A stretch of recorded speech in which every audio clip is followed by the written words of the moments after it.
Assalamu alaikum wa rahmatullahi wa barakatuh. We are welcome to another series of our program, The Final Prophets.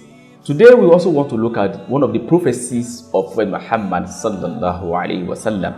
And one of the prophecies of Prophet Muhammad was what he said about Hassan repairing the rift. There was a day, as was narrated by Abu Bakr al-Thaqafi, that Prophet Muhammad sallallahu alaihi wasallam was climbing the pulpit.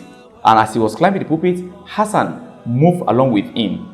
And when Rasulullah climbed, he said, "This is my grandson. Leave him is a chief.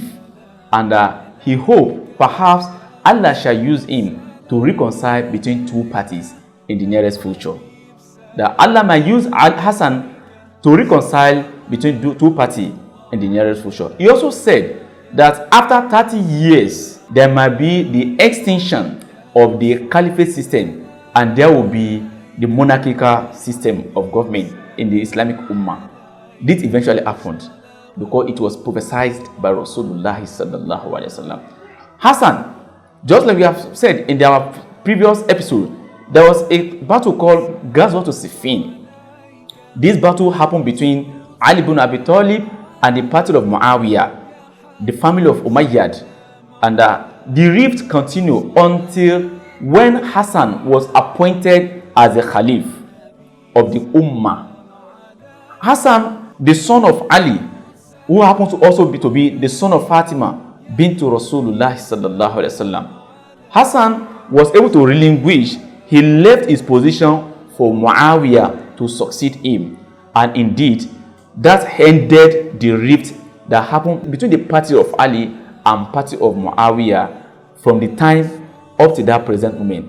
And indeed, Hassan happened to be the one who Allah subhanahu wa ta'ala used to quench the rift that happened between the party of Muawiyah and party of Umayyad.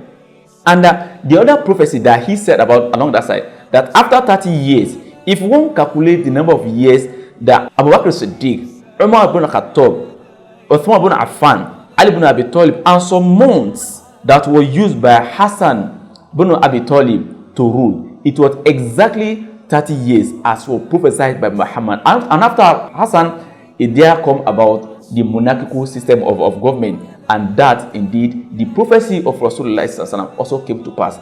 What are we saying? Allah subhanahu wa ta'ala said that man yuti Allah faqad ata Allah.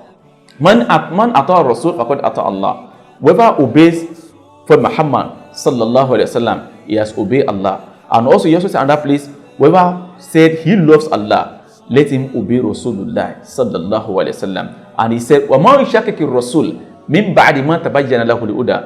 Whoever go against the wish of Muhammad after the truth has been manifested unto him, nuwallihi ma tawalla, will leave him to enjoy that which he is following. Wa nuslihi jahannama. The final abode of such an individual is Jahannama. What we are saying in essence is that let us follow Rasulullah sallallahu alaihi wasallam. He has prophesied a number of things, and all that he prophesied came to pass. Allah said, "Wa ma yantiqu anil hawa," that he will not say anything out of his own volition. In huwa illa wahyun yuha, except that which Allah subhanahu wa ta'ala has revealed unto him. All he said came to pass about this world. In akhirah, things that he said will also happen will equally come to pass. Why don't you follow Rasulullah sallallahu alaihi wasallam? Assalamu alaikum wa rahmatullahi wa barakatuh. عليك يا حبيب سلام عليك صلاة